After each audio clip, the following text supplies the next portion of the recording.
Good morning. It's Monday, at least over here.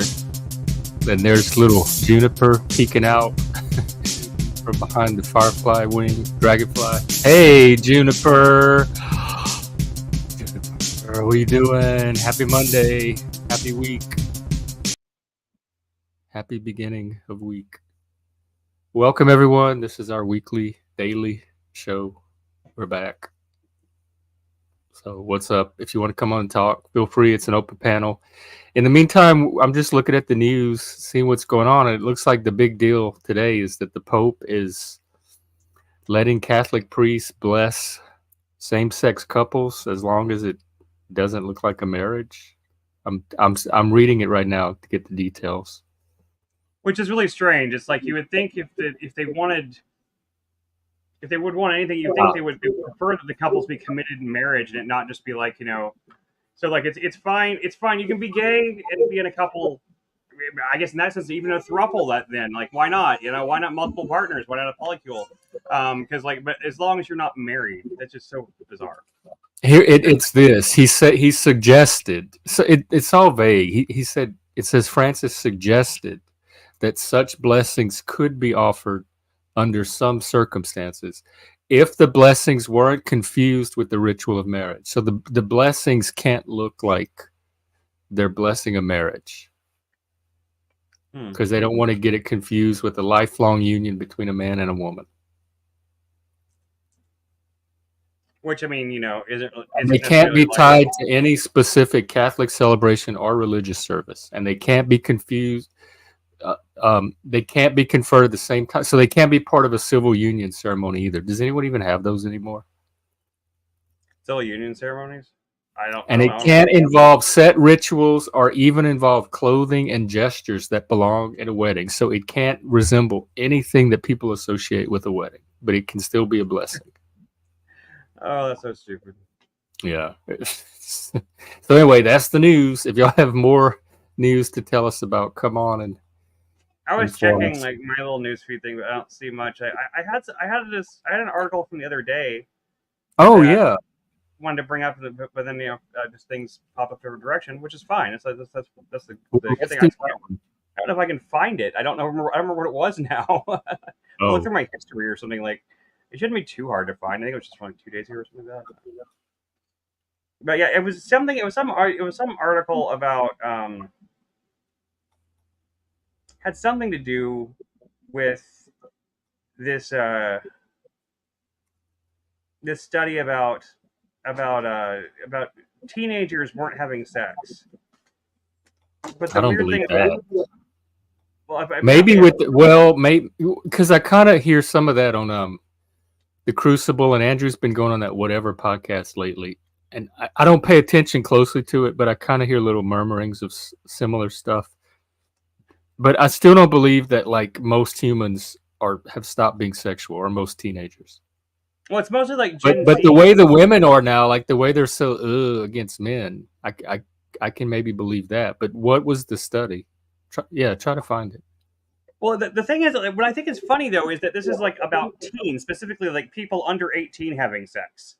And it's the whole article is framed as like this scary negative thing, and I'm like, isn't it almost like? Doesn't it mean like the kids are actually getting somewhat smarter and realizing that sex is actually maybe something you should wait a little bit later for? I mean, I personally think they should. I don't think it's healthy for 13, 14, 15-year-olds having sex. I don't think that's good. I don't know. I was sexually active at 13, so I have a different take on this. Like, okay. I think once you reach puberty and become a sexually autonomous being. You should maybe be allowed to self-determine. I know some states have laws about same age, as long as it's not with an adult. I know some states have different laws about same age sex relations than others. So there's still some legal concerns. But I wouldn't like my assumption, just being a teenager, knowing other teenagers in my generation, my assumption is that if teenagers are going to be sexually active, they're going to do it anyway. They're going to like nothing would have stopped me from being sexually active. I knew how to do it on the down low and take care of my business and keep it from Like keep the adults from knowing and keep it from interfering in anybody's life. So if I can do it, I assume most teens could pull that off. And I wasn't the only one. Many people my age were sexually active. Well, I mean, and this study this still refers to heterosexual sex. I suppose, like, you know, you don't have the fear of pregnancy there. I suppose that maybe that does. Well, what about birth control and condoms? Because I'm saying pregnancy is a separate issue. I'm just talking about sexual activity in general, assuming that mature teenagers can know how to protect themselves from pregnancy if like that's not something they want. I mean, Because here's what I know for a fact. Like even in the Middle Ages and previous cultures, marriage and reproduction happen much earlier than it does in our modern society. So I think that's more of an artifact of how we've structured modern society than anything innately immoral. No, I agree. I mean, I think I specifically, you know, I do think there's an argument not really for it to be as something innately immoral. I don't think that it's that. I don't believe that that teenagers having sex is innately immoral. What I do think is that at least in today's society, right now as it is in modern society, with the number of, I don't know, I guess the number of extra stressors and extra stimulation that's in our environment that we didn't used to have, I think that it's somewhat, it could in some ways both advance teenagers like emotional and intellectual growth and also stun it in other ways. And so, I mean, I don't know. I wouldn't recommend anyone jump into any kind of sexual relationship. How does it stun it? Like I'm glad it happened. I think it did nothing but contribute to my development. It gave me a very positive sense of my sexuality at an early age and helped me to integrate it into the rest of my life. Plus, I'm a Satanist. Like the more people having sex and engaging in hedonism, the better off I think they are. You know, I should add this headline back. Welcome, Hank. Long time. Yep, you know me. I'm just stomping around. I'm a content creator now. You're content creating? You have a channel? Yeah, I just uploaded my chat with Efi from Discord. I needed to record that one. I used StreamYard to record it because I wanted it on record what kind of conversation I had with Iffy. I talked with him before. With who? IFI, whatever his name, IPHI. So I wanted I don't think to I know. have What's your channel? Yeah, go ahead and share the link if you want. I'll definitely subscribe. I saw you on Machines the other day. What was going on? Is there some machine drama? He made a comment about Tommy getting his stream shut down. Yeah, Jack, you're in the comments, man. Like, come in here and explain whatever happened with Tommy. I'm curious. Yeah, if you don't want to talk about sex, then come on to talk about streaming drama. I'll talk about both. Okay. So streaming drama, actually, it must have been Wednesday. That's the last time I was on The Machine Lies. So I think this was Saturday. I peeked in a little bit on. And Saturday, I missed the Saturday show. I was sleeping all day. I saw The Machine Lies on your show on Saturday. I decided not to pop on because I wanted to catch up on sleep. So I actually do not know what happened on Saturday yet. I do know what happened on Wednesday. I was popping on pretty much everyone's streams. So Wednesday, I know there was a response from, what's his name? Let me check on his server. The Machine Lies got a response from, who was that? Give me a chance to scroll up a little bit. Scroll down a bit more. And there was a woman.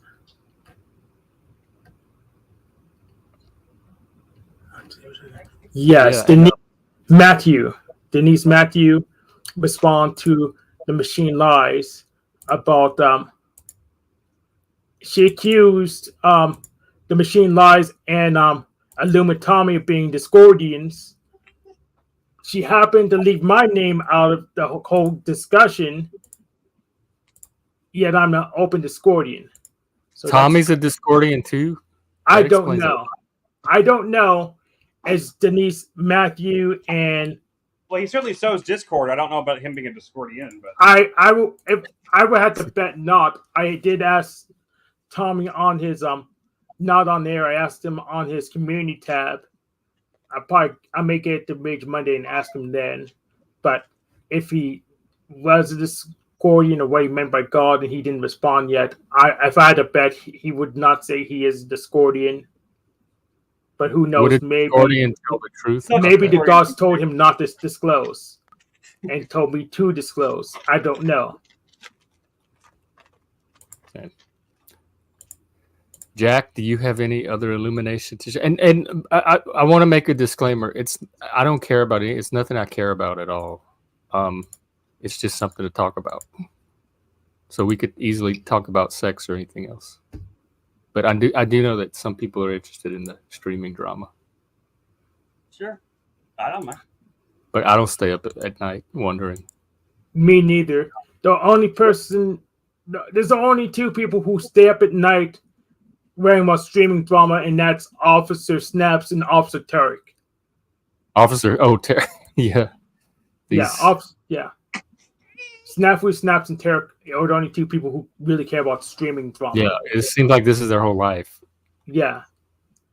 I have a job, so I do that like right for peak 50 plus hours a week. Hopefully go back down to 40 after Christmas. Wow. Very annoying working that much. I've gone to shape so I can just do it, but the problem is with other people that they dropping out and you can't keep up. So it makes it difficult to work with them. Oh yeah. Well, how is church going? Oh, it's going wonderful. There's actually going to be a Wednesday service I'm going to. Then there's going to be an evening service on Sunday instead of the Christmas normal morning. When is that? A week from Monday? Christmas. Hey, shit. Okay, we're Yeah, a week we away can do from that. Christmas. I didn't even realize it. Yeah, I know. Yeah. Okay. So I I'm was gonna thinking bump- about doing a Christmas stream, like for those who have nothing else to do in the holidays. Sure, Come hang out. that works. So I'm gonna buy my gifts probably Wednesday or Thursday. There's gonna be gift cards this year because they don't want all the food from Sam's Club. They don't have the storage space. They can't eat it fast enough. So and it saves me money. So they'll say a gift card.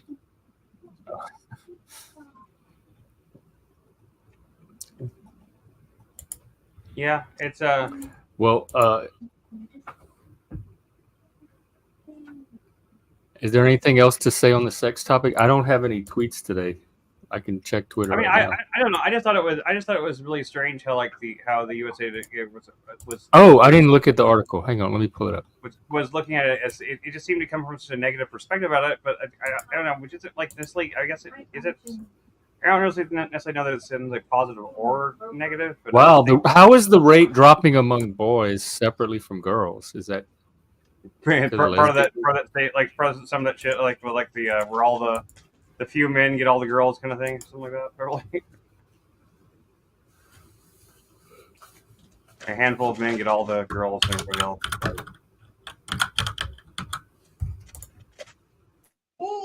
Here's the top reasons. Girls, 32% said it was against religion or morals. 25% said they hadn't found the right person. I definitely understand that. And 15% said they didn't want to get pregnant. And then boys, 35% said they hadn't found the right person. That's like almost 10 points higher than girls. Exactly 10 point higher than girls. 26% said against religion and morals. And only 11% said they didn't want to get someone pregnant. And the teenagers were least likely to choose not wanting to get a sexually transmitted disease as their primary reason. Pretty funny.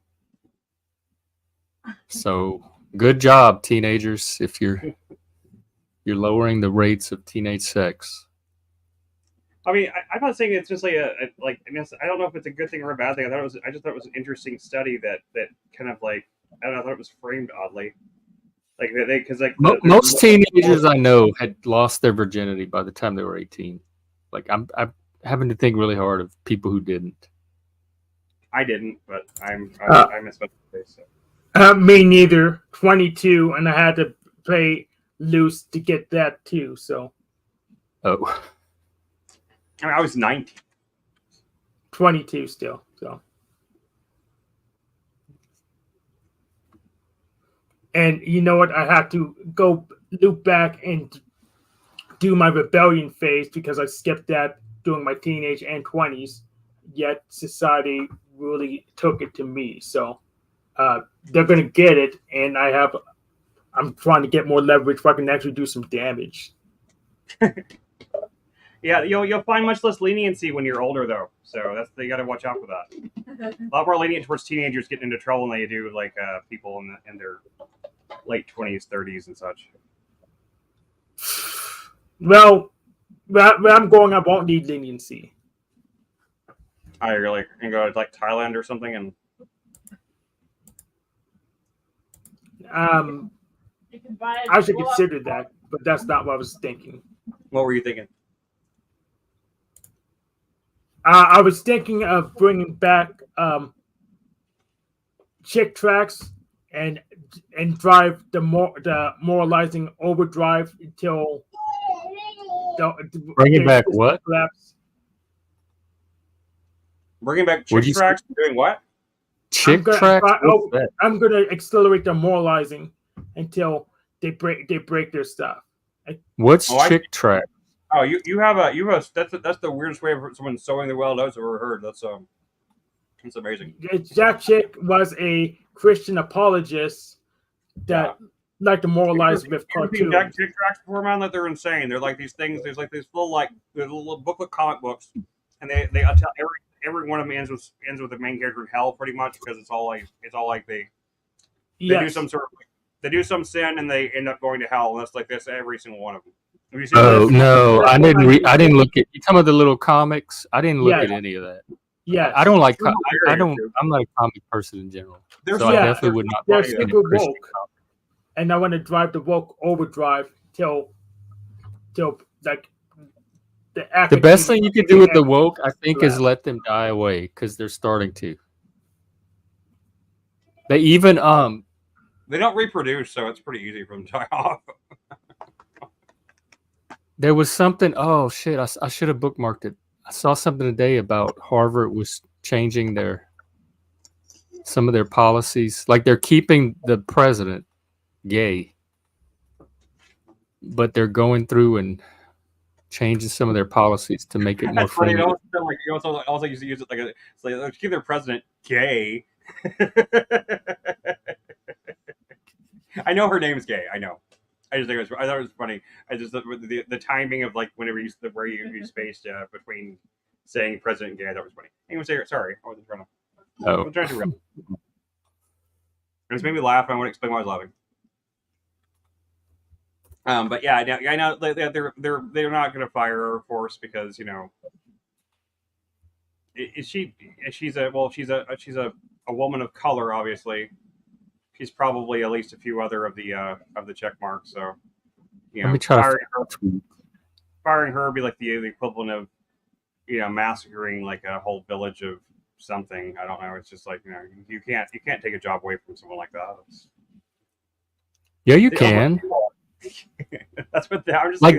I don't think the color of somebody's skin should make them immune from the consequences of being incompetent. It certainly shouldn't. I'm just saying that's the way they do it, though. That's the way they do things. I expect more from our supposedly elite institutions. I don't expect anything from Harvard, Yale, those places anymore. Those places have. No, I mean I don't either. But if they want to live up to their ideals, I do. They obviously don't. They don't. They all they care about is making money, and they make a lot of money, even with lower attendance rates. And colleges overall have lower attendance, but I think Harvard still pretty much fills out their roster every year because people have like this thing that like going to Harvard's the most important thing you could do. If you get into Harvard, you have to find a way to go.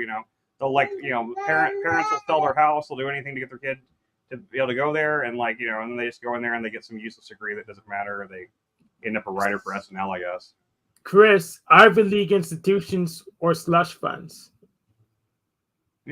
That's a good way of looking at it. Sure, I agree. They Well, are. I can't find the tweet, so. There isn't a single like I said like I almost went to like that like Juilliard like state college, but like I didn't even like it. I had really high. My SAT scores were really high. My ACT score was really high. And even though being homeschooled actually gave me some of an advantage. I could have applied to some Ivy League schools I wanted to. I didn't have any desire to go to any of them. Like I didn't want to go to Harvard or Yale or Brown or any shit like that. I don't give a shit about any of that stuff. Like I don't like I never liked the kind of elitist kind of attitude that comes off those places in the first place, and then people that graduate. I never bothered going out of state because I don't know if it's different now, but the out of state tuition was much higher than if you went in state. So almost nobody considered out of state colleges unless they had some kind of scholarship or financial aid to pay for it. Well, Ivy League colleges don't even matter if you live in the state. Like as far as I know, they didn't used to. But no, that was my only option really for try to go to the film school I got into. My only real option would have been if I had instead of I couldn't get a loan if I had because they would defer my admission up to 3 years. I could have moved into the state as long as I lived in the state of North Carolina for one full calendar year. I would have qualified. I would have been a state resident and could have gone there pretty much free. But I don't know why I didn't do that at the time, but it was shortly thereafter is whenever I first got a call from Thomas about the director that made the short film and that I worked with, and he contacted me on MySpace like the same day that like my final like loan application fell through, and was like, hey, even though I didn't have any writing samples on there or anything, I just had a weird picture of me in a weird hat, and he just thought I looked like a weird guy instead of a screenwriter, so he invited me to come to Vegas and try to develop a movie with him sight unseen. And I was like, okay, I'll do that then. He's gonna get killed. And then I met her at the same time. Can you? Oh. I'm changing a diaper. That's what's on the camera. Oh yeah. Okay. Yeah, I met her on the way out to I met her on MySpace before I even got out to Las Vegas, and that's who I ended up being with. So I guess I could have taken the other route. I could have gone and moved just to random North Carolina, wherever, and just like lived there and worked there for a year by myself, and then, which I didn't really necessarily have the means to do that, but necessarily either. I don't know how I would have done that, but I guess I could have tried. But life is funny like that. Well, Hank, what else is going on with you? That's going on for me. A lot of work. So, because in that drama land, Officer Snaps lost his wrench on Paul and Slave's channel. He must have triggered Paul's special guest, which was, who was his name? I need to check the last show. I don't remember. I've still never seen Paul and Slade. I don't even know what he looks like. I've never seen him in anything. I've never watched his channel. I don't. The ginger guy with the short hair. I just don't know what it means. I need to scroll up to the last.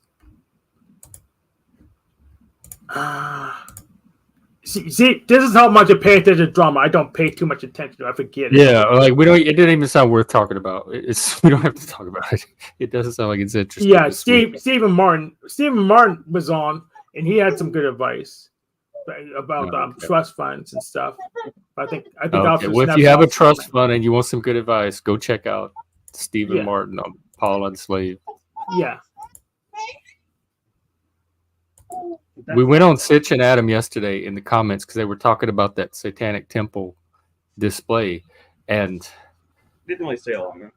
No, I left early because the commenters seemed to not really understand Satanism. It was like a lot of the like shallow stereotypes you hear about Satanism from people that don't really know anything about it. So they're just like Ligma, imaginations. And then Sitch and Adam like didn't seem to understand religion, or one of them did. I can't tell the two apart either because Sitch never shows his face, so I'm just hearing voices and trying to figure out when Adam's mouth's moving or not. And it became more about like what is religion, and it got really deep into minutia that I'm either not interested in or I figured out for myself a long time ago. So it seemed like a very basic conversation, and I was hoping for something a little more advanced. Yeah, I have a very simple definition of religion. Let me look it up.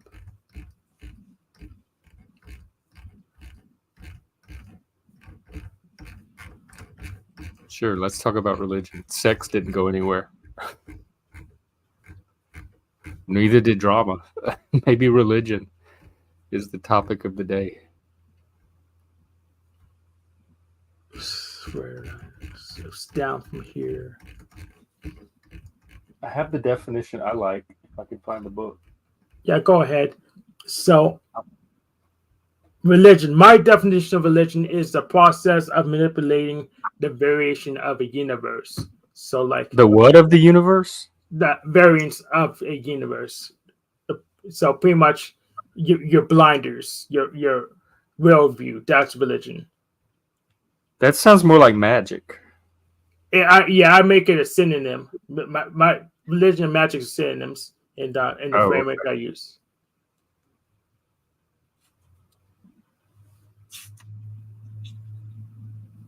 I'm looking for mine. It's from this Harold Bloom book, The American Religion. And I've talked about it in one of my streams before. I'm just trying to locate the passage. Well, I had a question for I kind of a question to you then, Jeff. Like, I mean, I don't want to. I hope it's. I found it real quick. Well, don't forget your question though.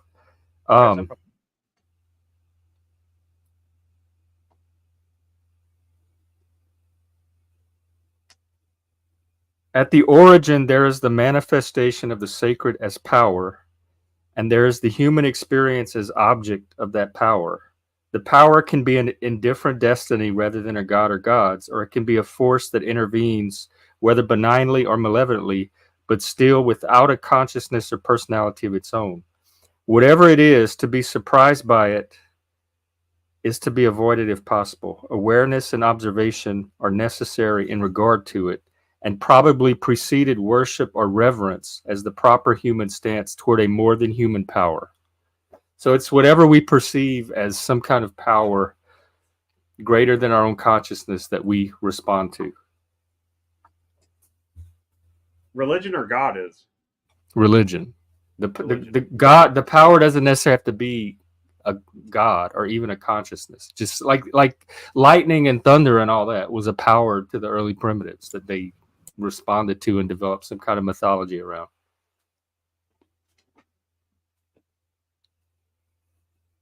And the interesting part was that, like, what is it?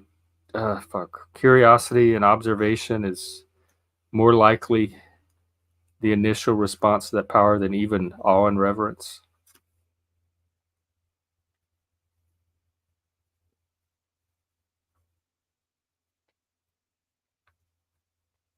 I just think it's weird, like, you know, that you know, people developed enough to have, like, to develop complex language and writing systems and everything, like the Hebrews or any of those early cultures like that. They built cities, they built all this stuff like that. Yet they were still naive enough to think that thunder and lightning were. We are too. Like, superstition hasn't left us. Think of systemic racism and gender ideology and conspiracy theorists. Even there's the same, whatever the mechanism behind that kind of superstition is, it hasn't left us. It's just transferred us. It's just transferred itself onto the areas that are still mysterious and unknown.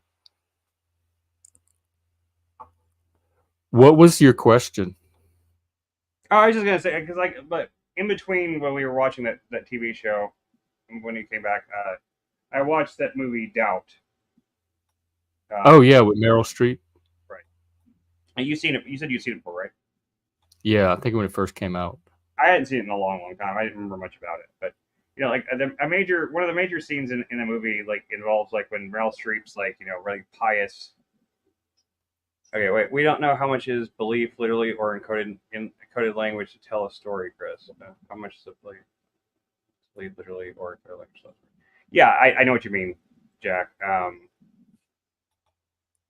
Yeah, I that was kind of my point behind saying that anyway. I was kind of saying I think it's really bizarre that to think of like those people with that had that kind of degree of imagination, that degree of complexity of thought, really did like really believed that like the sun or the supernatural or the thunder or whatever was actually a supernatural thing. Maybe they did, maybe they didn't. I don't know. Anyway, nonetheless, my point was like there's a really the big scene, the kind of the critical scene, I guess, in the movie, or the biggest confrontation really isn't between like her and the priest. It's really between her and like the mother of the boy that Meryl Streep thinks has been abused, and like and then like the mother basically confesses that she knows her son is gay, and basically says that no matter what, she basically doesn't want the mother, the nun, to do anything about it, because at least even if that priest is touching her son or anything like that, at least he has he's a kind, strong man to help guide him and figure out who he is and that kind of thing. And like I've seen that sentiment a lot in a lot of different places amongst when it comes to like gay boys and stuff like that, like the idea of like older gay men like and younger gay boy type thing, and which is like obviously kind of like, but is that really is that really something that's that common amongst young gay men? Is it as common as it's made out to be in media and stuff like that? I mean, I don't know, obviously. I don't know, especially now. I don't know at all, because there's like all the young gay men are trans now.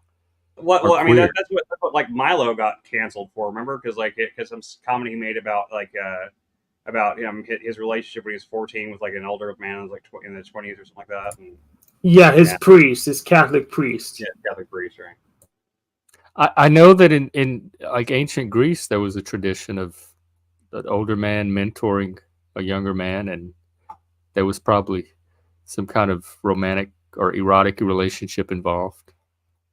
I mean, and it is and true. Then you have the sugar daddies, and like I guess in the leather communities you have the leather daddies, but they're certainly not teenagers. They're younger. They don't always have to be younger men. They just have to be like the more Twink passive or submissive type of guy. I don't know. It made me think about that. Like when I was watching it, I was like, I didn't remember that scene, and that the scene kind of was like that was the only moment of the movie that actually I found really all that compelling or shocking or like this time. Like it's a really slight movie. There's really not much to it. It doesn't really go anywhere. Or like not much happens. Like she kind of accuses him one last time, and he just kind of like gives up and moves on. And this is the end. It's just kind of whatever. But not really much of it. To answer your question, I have no idea how common it is. I would suspect not very, but then you have the queer theorists that are trying to. Well, yeah, I know that's make what it more common. That was what I was kind of getting at. I just didn't know, because just being a gay man, I just know that you know. I am very out of touch with the gay community. I have been for years, decades. I probably since Vegas, really. A little bit in New Orleans, almost not at all in Seattle, and so I couldn't tell you what the gay community's doing right now at all. And even when I was in it, I was like in the subculture of the leather part of it. I've never been part of the mainstream gay community, other than when we were doing advocacy for marriage. I sure you dated people, so you probably talked about your sexual histories or something like that. So maybe but I date, like, I'm looking for daddies myself, so I definitely don't date boys that are looking for male. Well, no, I wasn't saying you did. You told me about your relations before, so I know that I just didn't know if like the people you dated, if like when talking about past and stuff like that, if that was something you saw as like a common theme or anything. I don't know, because like I've seen it there's several, not just several. I would say there's like a majority of the films I've seen that focus somewhat on gay relationships, or especially a coming of age stories about gay.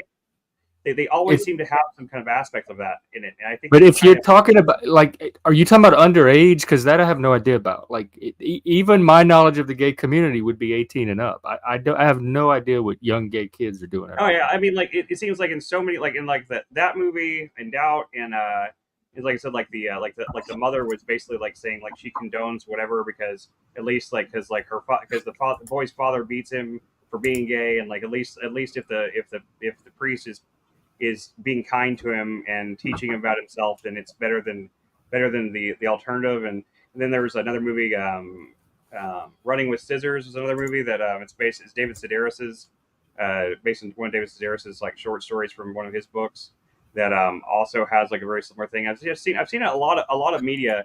There's a lot of media where like kids, yes, under 18, like boys under 18 having sexual relationships with men in like their 20s and 30s, that type thing. There was even a really recent one, that Call Me by Your Name movie that that won a bunch of awards. Well, you watch more gay movies than I do. Yeah, really. I don't know any of these. There's I watched, there was a term when I was in the gay community. There was the term chicken hawk, and the young gay people were called chicken. So like if a young fresh gay person just came into the bar for the first time or something, all the older men would hit on him, and they would call chicken hawks, and the little guy was called a chicken. But even that was like bar age. Right. Yeah. No, I mean that's. I mean, I wonder. I'm just like looking at it and just thinking like, is it something that like they try to put media to try to? Is it part of that normalization type thing, the queer theory thing? Is what I was wondering. Because all the game I've done playing gay men to myself, and I didn't know any of them that claimed to have relationships of that sort or anything like that. So, and I had conversations with lots of them like that about all sorts of things, and I don't know. I just like I've never, like, anecdotally speaking, have come across many gay men that seem to have that viewpoint. So, but I see it in media fairly often, and these weren't movies. These weren't explicitly gay movies either. Call Me by Your Name was just like it was. I didn't know it was about a gay relationship until I started watching it. It just is. I have seen the dynamic of a younger, maybe not even chronologically younger, but younger in spirit, looking for a more older father type figure. But again, none of that is happening in I'm not seeing I don't see the underage community, so I can't tell you the dynamics. But part of the adult gay community, the like younger, older mentor figure dynamic exists in some parts, but so does every other dynamic you can think of in the world. There's plenty of older men that date younger women too. I'm not talking about people of age. I'm talking about underage. Yeah, I don't know what's happening in the underage community with the straight or gay people because I never participated in either. Our opinion on what underage gay people are doing at all. That's fine. Hey, that's fair. I just noticed that was yet another example of seeing that in something that was fairly like where like the media itself seems to kind of condone and it doesn't portray it as a bad thing and stuff like that. And I just was thinking, but you got it. That's like one filmmaker. So to call that the media, like it's this coordinated narrative. This is just one artist. I'm not saying it's coordinated either. I mean, it could be individual. When you say the media, to me that implies that it's this narrative that everyone's agreeing. I'm not saying it's like the gay agenda or anything like that. I was just wondering if it's just like if that's just a manifestation of queer theory in media, if that's what's being manifested there. I was just thinking about that. I don't know.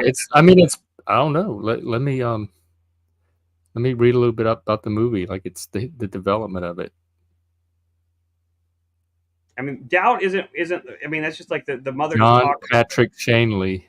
Yeah, is the guy. But like Call Me by Your Name, I'm pretty sure is about like a underage boy. Maybe he is 18, but like it certainly, when I watched the movie, he certainly seemed like he was coded to be much younger than that. Even if like it seemed like they were trying to portray him as being more like 15. You might call like every pornographic video released in America says 18 plus, no matter what. They make all the characters 18 plus, even if it doesn't make sense morphologically, because of probably censorship reasons. Yeah. Although in Call Me by Your Name, I don't know. I don't feel like I can contribute usefully to this conversation at all. Okay. This is not my area of expertise. It was more a discussion about the way queer theory seems to kind of worm its way into various things like that, and I just didn't know. Well, I don't want to make that assumption, not knowing anything about this playwright, that if it was queer theory itself that inspired it, or that just happened to be what emerged from this particular play as he was writing it. Right. And Call Me by Your Name is about a 17-year-old and an older man. So it is about not quite 18, but still underage. I can't relate. The other one, I think, Running Away, and the only reason I watched Running with Scissors is because I really love David Sedaris as a writer, and I had no idea it was just supposed to be like this coming of age, coming of age, like, you know, movie about a young gay man thing. I had no idea that's what it was about. Speaking of, tonight, me and Anton are going to do our weekly sex and social justice series where we look at stuff like queer theory and wokeness and modern culture. So maybe I can bring it up tonight, and Anton might have some insight into it. Because what you're kind of asking me is what's the influence on queer theory on media, and I have no idea. Like I'm sure there are some movies out there that are influenced by queer theory. I couldn't tell you what any one particular movie is. Plus, I don't watch a lot of modern gay movies anyway. I haven't watched a gay movie in probably over 10 years. Yeah, I mean, they interested me growing up when it was like it hadn't been integrated into society yet, and it was good to see different perspectives and versions of what gay was. But ever since we got integrated, I have no interest in seeing movies just because they're gay movies. That's very fair. I literally was just curious about if you'd noticed that trend. But it may be very secluded to, like, I mean, because I have not actually seen that many gay movies, and therefore I don't have a comprehensive viewpoint on it. So that was part of my that's part of the reason I did. Jack, I have the same opinion about this question as I do about any adults. Like, that's their business. It's between the older man and the younger woman, or the older woman and the younger man, or the older man and the younger, whatever. It's not going to change depending on age, as long as it's age of consent. And yes, you're right. I am a time traveler from 2003 here to advance the narrative about the evil gay agenda. Obviously, Neurojack, I was just, that's obviously what I'm doing. So I know what's really going on. I know all the gays get together and plot their secret. He probably knows more about gay than I do, honestly, because I don't even consider myself as part of the gay community. I consider myself as part of the kink community that happens to be gay. Like that if I'm going to find a community to affiliate with, it's going to be kinksters and people in the BDSM community of all genders and orientations, more than it's going to be a specifically gay community. Like, I would go to a kink bar and hang out with straight people before I went to a gay bar, and felt like that reflected who I was. And I don't know where the gay or kink bars are. There probably aren't kink bars. There's some cities have private parties, and every now and then they'll have a kink organization. Seattle has a big nonprofit. I have those, but I was last time I went was, I think, in the summer. I was bored by it. Not enough validation. So why not a kink bar? Because that's where I'm most likely to find the people I'm interested in. Even more than a gay bar. In a gay bar, you're looking for like the fragment, the percentage, the subset of the gay people in there that are into the same kink as you are. So you're looking for a small portion of what actually is in the bar. But it's the same in a kink bar. You're looking for the small, tiny proportion of men in the kink bar that are into what you're into. So either one, I'm looking for. There's no bar that has like where my target is the majority. Are we gonna get copyrighted for this? What is this? It's a very short clip from an old movie. It's just funny. It's just because of what Jack was saying about yeah. And I know you were joking, Jack. That's why I was joking back. Yeah. Let me just it's just a really short clip. It shouldn't get us in any trouble. Don't worry about it. Arrow up to where my fish is at. Ronnie Dobbs. Yeah. Scott Thompson. Okay. Man, I love your work. Is it real, though? I mean, do you really get arrested? Hell yeah, bitch. Huh. This music is awful. And mind if I raid your CD cabinet? Raid Matt. Oh, no, man. Oh, you want to... No, man. My CD cabinet's exit only. You thought you were going to try to turn me gay when I wasn't looking, huh? I know all about y'all's gay conspiracy agenda. Oh, please. Nice try. Lucky Pierre, this is Ramrod. We have a breach of security. He knows everything. Code red. I repeat, code red. Gotcha. Well, we just received our numbers from overseas. Combined with our efforts here, everything is proceeding precisely according to plan. Gay bars are up. Straight men are experimenting. The priesthood is still our number one.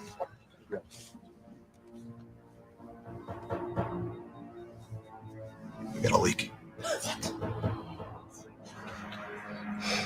Got no choice. We're going to have to shut down this entire worldwide multi-billion-dollar gay conspiracy. Oh, what about the gaydar machine? And the $3 bill. What about the skin flu? Sorry, ladies. So, tell our source to get back in the closet, Pronto. Damn it! Ramrod, code blue. Repeat, code blue. Get back in the closet. Repeat, code blue. Whoops. Ladies. What was that from? Mr. Show, the guys that made Mr. Show made a movie called Run Ronnie Run. I'll tell you what, it was funny to me because of the conspiracy thing. Like, that's what I imagine that all these conspiracy theorists think are happening. Yeah, that's the idea of it. Yeah, that's the joke. That's the joke. Is Not necessarily the gay part, but just in general with whatever they think there's a conspiracy behind. Yes. And Yeah. I decided I used to be a conspiracy theorist. I wasn't flat earth tier, but I was at Alex Jones level. And I'm just so frustrated by saving the world just enlarge just some people's bank accounts, and then they waste it to do stupid crap like harassing the parents of dead children. So I'm just gonna be part of conspiracy now. You're going to be part of the conspiracy. That's why I laugh at them, because when they're talking, that's what I imagine is in their head. Yeah, so I'm What- part of the conspiracy. I even have the lizard avatar. Oh. No. What do you mean go straight? Like suddenly start being attracted to women? I'm not in control of that. I could be attracted to women. In fact, I'm more attracted You're to women than can. men. I think he's just Pansexual. making a play on words. Would you go straight for the right kink? You get it? Kink is like. Oh, no, I get. Yeah, obviously didn't Would get you go straight for the right kink? You know, it's like it's a pun or a play on words anyway.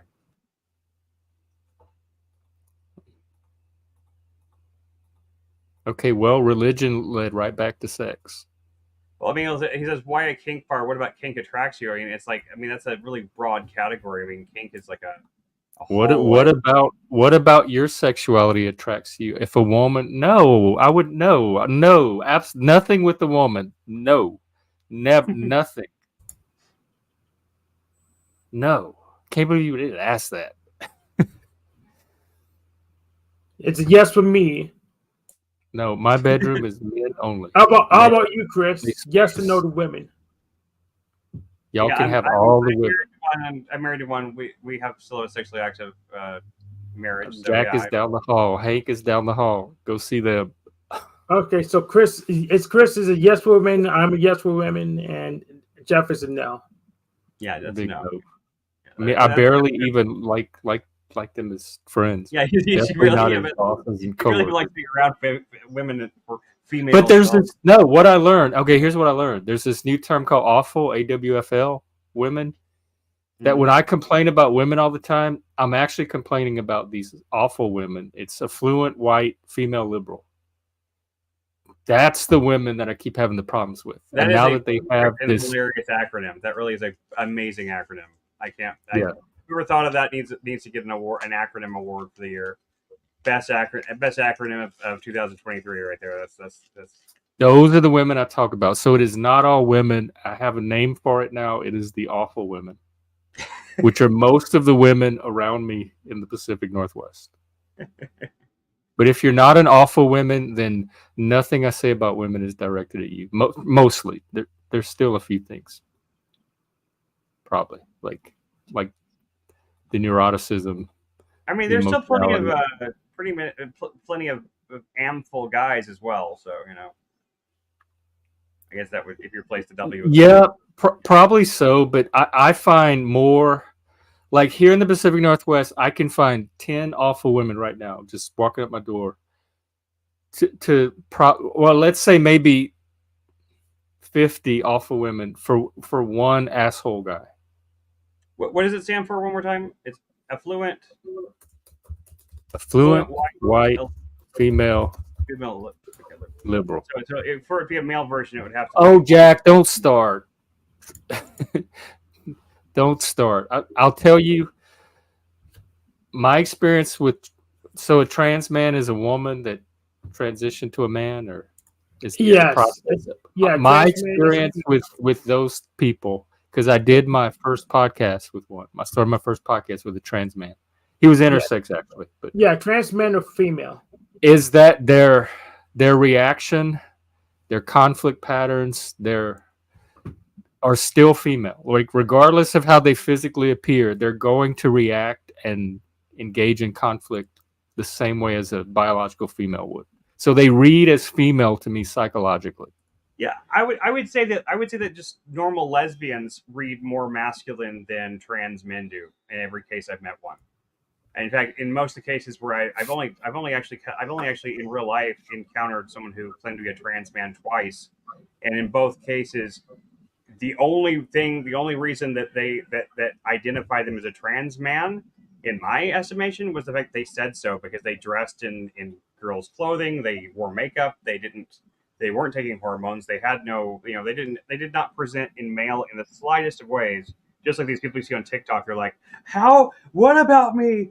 It signifies that I'm a woman. What am I doing? Like, and you're like, I don't know, maybe your tits, maybe your vagina, maybe your face, So Your secondary there's a couple characteristics. trans men that actually look like men, like Buck Angel. There are. Yeah, Yeah. If I look closely enough at Buck Angel, I can still even see the a little secondary bit. sex But characteristics. I'd never called him. But like overall in my brain, he reads as male, so I don't like he's passes successfully. So does Blair White. Dylan Mulvaney does not.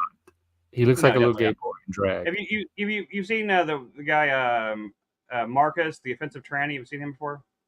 No, let me look him up. Marcus Dibb. He passes 100%. I would never. I maybe if I'd spent a lot of time with him or something, like I probably could have like maybe figured it out eventually, because he does occasionally have like a female mannerism or something, but he just kind of comes across like a slightly effeminate gay man. Like he passes 100%. He's another trans YouTuber that actually is a common sense person, and I guess he's a Danish English speaking YouTuber. I didn't know he was Danish, but yeah, I mean, you know what this brings up? The transvestigation. The idiot conspiracy theorist who accuses everyone of being the opposite sex that they happen to be. The favorite target was Michelle Obama, who had kids. Oh yeah, or Lady Gaga, right? Yeah. Here's links to the Offensive Trannies channel. Like I'm looking at it now. I see. Yeah, I would never know that this. Maybe if I saw him talk or something. But You just talk- looking at the photo, I would never know this was a female. just seems like a kind of like a youngish, a slightly effeminate gay man. He does not come across the slightest bit to me as like an ex-woman, type of thing. He doesn't come that way at all. And he's really cool, and he's done stuff with Buck Angel and Blair White, stuff like that. He's been on their shows and talked to them before, and like he's really he pretty much does like the same thing they all do in terms of like he reacts to TikTok content, talks about this and that. But he's a good YouTuber. He's someone I Yeah, I would not identify as him as female. I would just looks like a twink to me. Yeah, which is totally fine. And that's how he. And he's one of those. He's extremely common sense about it. He's like he always talks about on his channel about the fact that he talks when he's responding to these TikToks or whatever. He's always saying like, I am biologically female. That will never change. Nothing about I can never do. Even if I have my genitals, mangled in this way or that way, it'll never make me female. I live as a man because that's what makes me comfortable. But it's not. There's no reason for me to like buy into a delusion that I'm actually biologically female, stuff like that. He talks about it all the time. He's really very. Why isn't he more the face of the trans movement than Or Buck Dylan Angel, Mulvaney, Jeffrey Marsh? because he makes sense, and because it doesn't push that extreme agenda like people want. People want it to be this thing where you can just like self-identify. Because he's just a normal person that wants to integrate into society and like everybody else. Because he just wants to go every day, just being seen as a boy or a man, and just like be treated like that. That's the way he wants to live, and it doesn't he doesn't have any desire to try to see those. I have zero problem with those. Those are people that I feel like I can form a society with. Yeah, I trust them absolutely to collaborate and carrying on liberal society. Yeah, I absolutely would. I'd be 100% be someone I could be friends with, someone I could be close. I mean I could be close friends with just about anybody, except unless they're like preaching in my face or screaming in my face about pronouns or some shit that I couldn't deal with. But pretty much, I'm pretty open to. Yeah, I never understood that as a strategy. It's not something we used in my generation at all to like win hearts and minds. How? Because it doesn't win hearts and minds. All it does is foment. It's bully tactics. Like the people whose hearts and minds are going to be won are not going to respond to that. It's the people that are vulnerable to bullying that are going to respond to that. So if you get enough of those people, I guess that's one way of forming a movement. That's just not the way that we set out to do. Right, because when I get bullied, I become a troll. So it works on me the wrong way. Yeah, well, bullies deserve to be trolled, so. That's right. Because anyone who's seriously trying to be a bully is taking themselves too goddamn seriously, and they need to have the piss taken out. Can you bring up the pictures? Oh, let me look. Let me see if they're.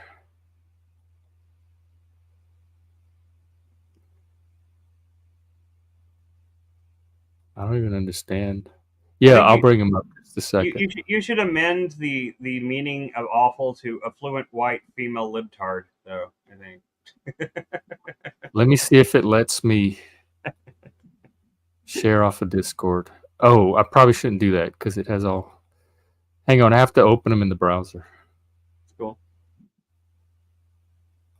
Yeah, open the browser so you don't get all of Discord. Okay, this is from Jack, so who knows what he's getting me into. And what about a black, non-affluent male conservative, Jack? Like, what about it? I don't know what you're referring to. He's just being funny. This is a book he wants me to share by Andrew Joseph White. Hell Followed With Us. Okay, so there's the cover. Well, that's not all of it. Hang on. It's an interesting cover. Star of David shoelaces. Hang on, I'm going to share the. I lost it. Give me a sec. All right, this is the inner jacket.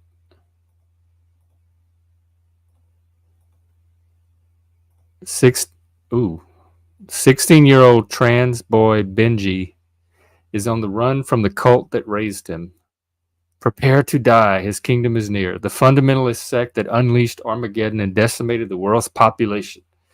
Desperately, he searches for a place where the cult can't get their hands on him, or more importantly, on the bioweapon they infected him with. But when cornered by monsters born from destruction, Benji is rescued by a group of teens from the local Atchison LGBTQ center, affectionately known as the ALC.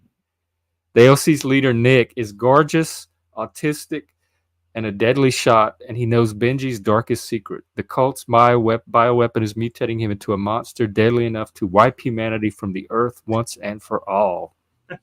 Still, Nick offers Benji shelter among his ragtag group of queer teens as long as Benji can control the monster and use its power to defend the ALC. Eager to belong, Benji accepts Nick's terms until he discovers the ALC's mysterious leader has a hidden agenda and more than a few secrets of his own. That's Sounds like a page turner to me. So like even in like the extreme apocalypse, like it's still very important to form LGBT alliances and make sure you have your activism groups because because the whole world's against persecuted. Everything else is burnt, but like you gotta have your activism groups. Like, you gotta have somebody go protest the apocalypse with. I mean, I think there's your movie, Chris. I would watch that one if you made it into a movie.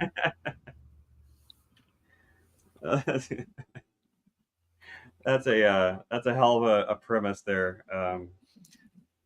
Yeah, when I lived in Austin in 91, 92, I was part of a gay and lesbian youth center like that. That was like the first. We didn't have anything like that in Louisiana, so it was my first time being like part of that type of organization. And I met. It was a very positive experience at the time, but I think it was some of the roots of wokeness too. I just didn't know what it was. And this was in Austin. Austin was woke even in the 90s.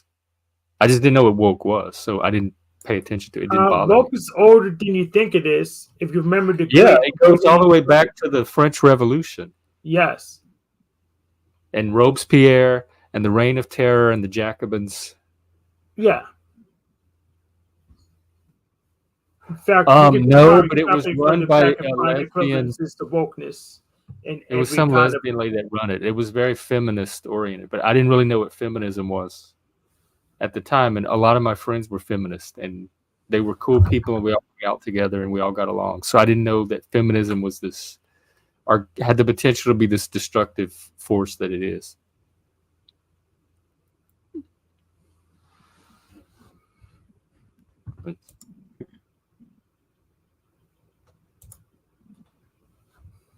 What size clothes do you wear, Hank? I got some things here I could probably send you.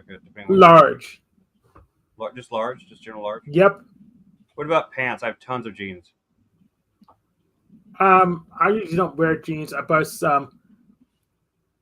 I think 34-30. 34-30. Aren't you supposed to be selling these clothes to pay for food and rent? I have so many though, and like I'm not selling that many, and I would just be happy getting rid of some of them just to go to people that I care about, Yeah, the space is worth just getting it out of there. So, and recouping the value is probably good. How about those MIDI keyboards? I'll show you. Yeah, I only have one left. I thought I forgot that I had sold one. I only have one keyboard right now. I thought I had two, but I only have one. And I'll think about selling it. I might need it again. I don't know. I tend to like. I have two. Well, I do have two. I have one that's a Keytar MIDI controller. It's kind of cool. It looks like an old school Keytar from the 80s. It's got the little buttons up here. Kind of looks like a Guitar Hero controller, but it's got a full keyboard on it. Mm-hmm. And that's an Alesis made one, and I have it's Roland or Alesis that makes the other one, but I have a big 49 key as well. Oh, that's fine. I'll be fine with my Casio SA51 and probably that Muse software for now. Have you tried Reaper? Reaper. Yeah, but I have free software programs, and I prefer using them if I had a choice. So I'll use Muse for now till I hit a wall. I tried LMMS, but its MIDI export sucks, so I don't want to use it. Jack is looking for Gucci, Chris. Yeah, no. Yeah, a really good program is Online Sequencer.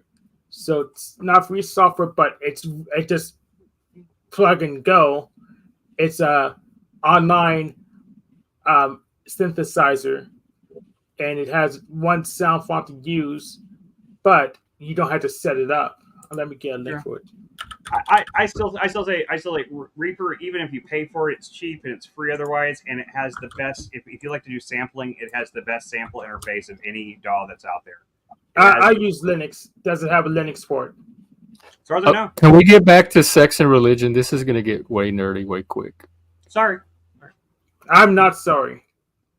Well, I'll do I it just- again. I'm evaluating it for interest level. Fair enough.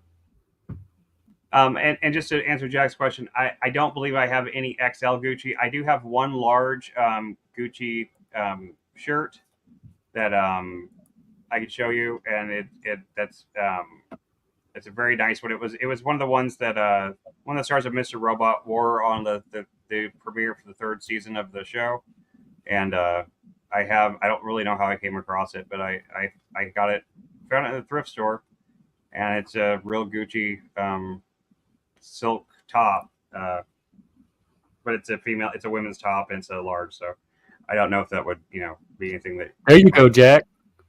We found something for you. You need it for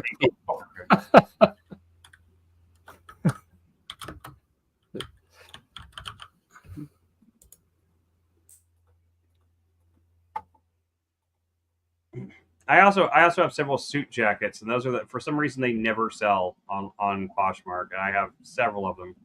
I don't know what suit jacket anybody wears, but like anybody wants a nice suit jacket or a nice messenger bag, let me know. I keep forgetting to dress up. I started to today, but it's just kind of warm up here today, so I took my my blazer off. I had my awesome coat over this at first, but it's just so hot to wear. The same one I was wearing yesterday. I love this thing so much. I had it in storage for a long time. Just finally pulled it out. This thing is amazing. I'm pretty sure it's from 1960s. It might be 70s. I don't know, but it's like it's entirely made of like it was made in Spain with this like really extremely nice patent leather. This coat could have been $1,000 when it was new. I have no idea. This thing is like that solid. This thing is like this thing is existed for at least 60 years, and it doesn't even show any signs of wear. It looks new. Every time I go out in this coat, like I literally get stopped by a man who will be like, "I like your jacket, man." Like every time, never fails. Do you feel offended or unsafe? No, I every time I'm like, hell yeah, like it is about some coat. They don't try to buy it off me or like threaten me or anything. They just tell me it's awesome.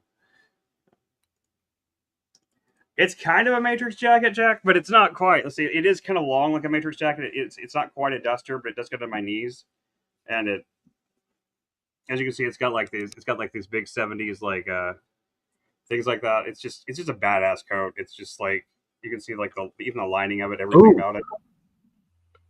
Benjamin Boyce is doing. Why does he do his premieres every time I'm doing my stream? Doesn't he know I'm streaming?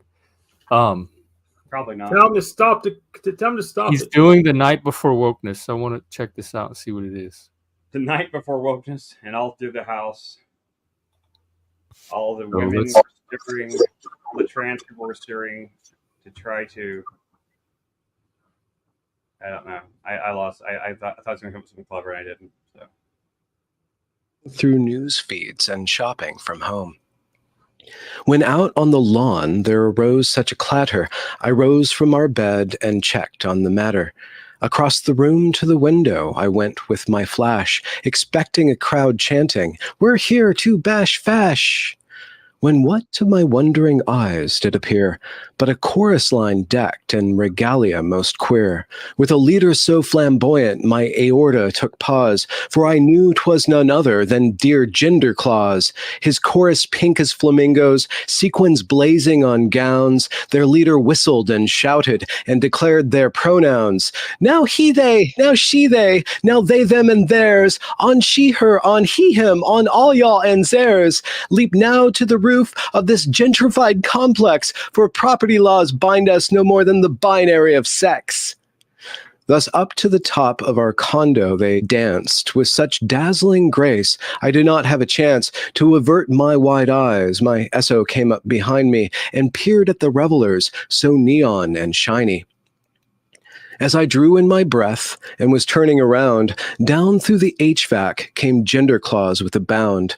They were dressed all in satin, with cleavage majestic and a waist-hip ratio profoundly aesthetic. A bundle of toys They had flung on their back, which they opened and withdrew a long object, matte black. Waving this to and fro, they sang with festivity, "'Tis time we dismantle your cis-heteronormativity." I raised my hand to object, my SO shuddering behind me, as Gender Claus smiled and laughed not unkindly. "Oh, never ye mind, ye NIMBYs so based. I shan't cuck ye tonight. Wipe the fear off your face. For tomorrow's the day when the world's imperfections are called out and named in oppressed intersections. Your privilege is up upon the breaking of day, whence your whiteness and straightness and middle-class ways shall be worked from you slowly through extracted confession. Yes, tomorrow will begin a grand struggle session." Then sliding a talon down the length of their nose and giving a wink, up the HVAC they rose, gaily springing to the roof, addressing their chorus, "Hey, bitches!" And away they all pranced in their queer-colored breeches. Yet I heard them exclaim, ere they danced out of sight, "Merry Wokemas to all, and to all a good night." Nice. Good stuff. How cute. What's up? I said, how cute. Well, it's good to see him in the holiday spirit, I guess. Yeah. I'm wearing a Hugo Boss trench coat because are you outside? It's because you're a Fed. Yeah, I don't really understand what the anti-woke people's message are. They say they hate. They hate straight white Christian males the anti-woke people because the anti-woke message. Yeah, why are they? It's the same message that has been around for centuries until the woke came along and tried to. So they don't have a message. Liberalism, free speech, individual rights, personal autonomy, self-determination, open debate, rational inquiry. So you use your free speech to assert a pronoun that's, I guess, wouldn't be on the approved pronoun list, except here for free speech. So all of them are approved already. Then, you can use your free speech. Understand, I run into contradictions. I'm like I'm walking the field for rakes. You can use your free speech to tell me what your pronouns are, and I can say no. Okay, you say no. Can I point out for you for saying no? I can say that's nice. I'm calling you he. All right. But yeah, you can say no, and I can point out for you for saying no. Or I don't know, or I can't read. And wokeness is, okay, well, then you're fired. You're canceled. Okay, we're going to make sure that you can't function in today's society because you don't have the same opinions we do, or you're not agreeing to what we want you to do. Okay, so authoritarianism. Okay, so if I worked as a Christian priest and I declared porn and they fire me, that's wokeness. Is that correct? No, I'm not saying everything that fits that description is wokeness, but I'm saying wokeness makes use of what I just described. There are other forms of authoritarianism that are not wokeness. So I think wokeness adds in the intersectionality, the identity politics, and the oppressed oppressor framework. Okay, so if you're using authoritarianism in the service of any of those concepts or ideologies, I'd say you're probably dealing with wokeness. Oh, okay. But I know you're just liberal or something, so you're not for most forms of authoritarianism anyways. No, not me. That's why I'm a Satanist, because I'm highly anti-authoritarian. But yeah, wokeness is just a aesthetic of authoritarianism. It's a practice of, too, because they bully, intimidate, and shut people down and try to stifle free speech, free expression. They encroach on individual rights. I mean, look at what's happening on the college campuses with free speech. Yeah. But I mean, Officer Snaps reported even his daddy's channel because he gets triggered for some reason. But I guess he reported Paul's channel. He's a conspirator, not a genderist, multi-genderist. So woke is just an aesthetic. of authoritarianism. I'd say woke is more than an aesthetic. There's an aesthetic component in the sense they have this vision of this utopian society that they're trying to achieve. But that's pretty much all authoritarian. There's also a pragmatics behind it in the techniques they use.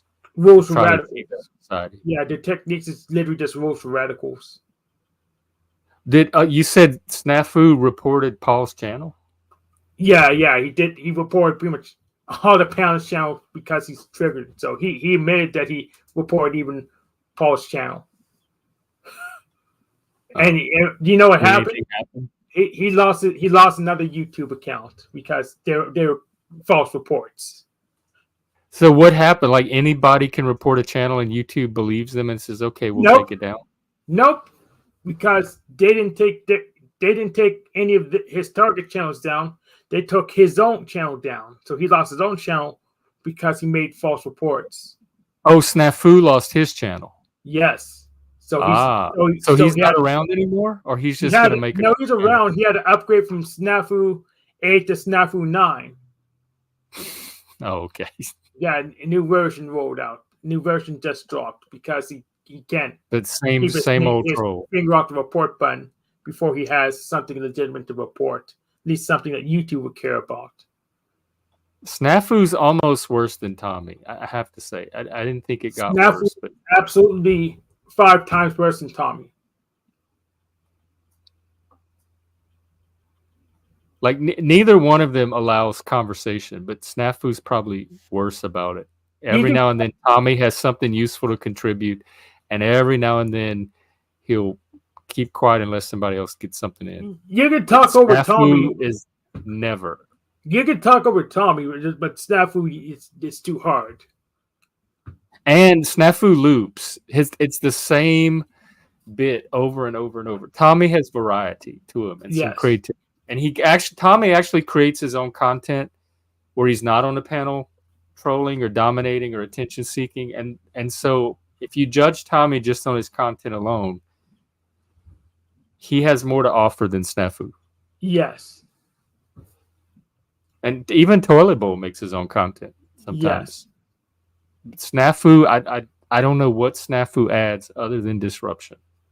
Yeah, he's just disruption as far as I can tell. And if someone's not intimidated by his accusations, then he doesn't have anything at all. He's just looping the same bit. Yeah, and it's the same disruption over and over. It's not even he doesn't even diversify the types of disruption. So he's a very low tier troll. Yeah.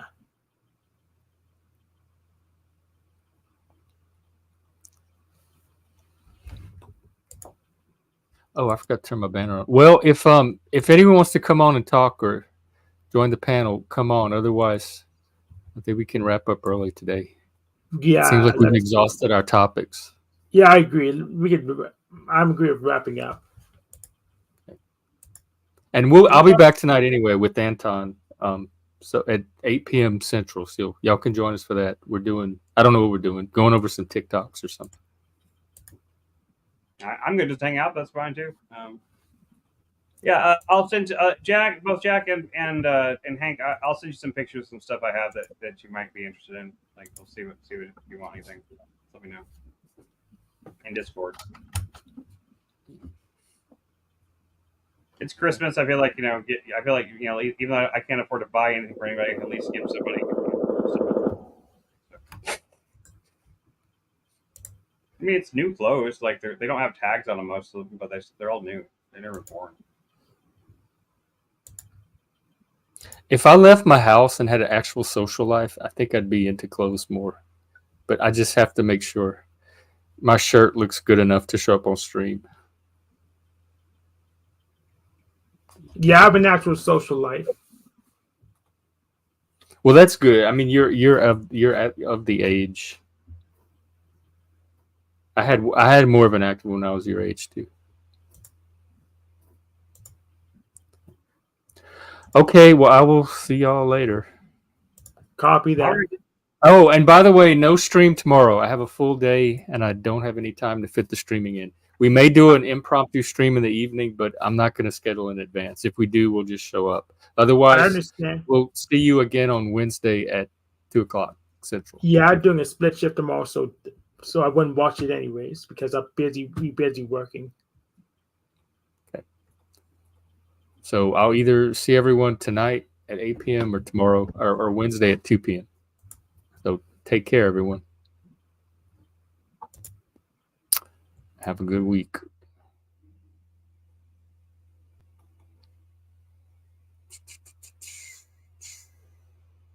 Let me find my music.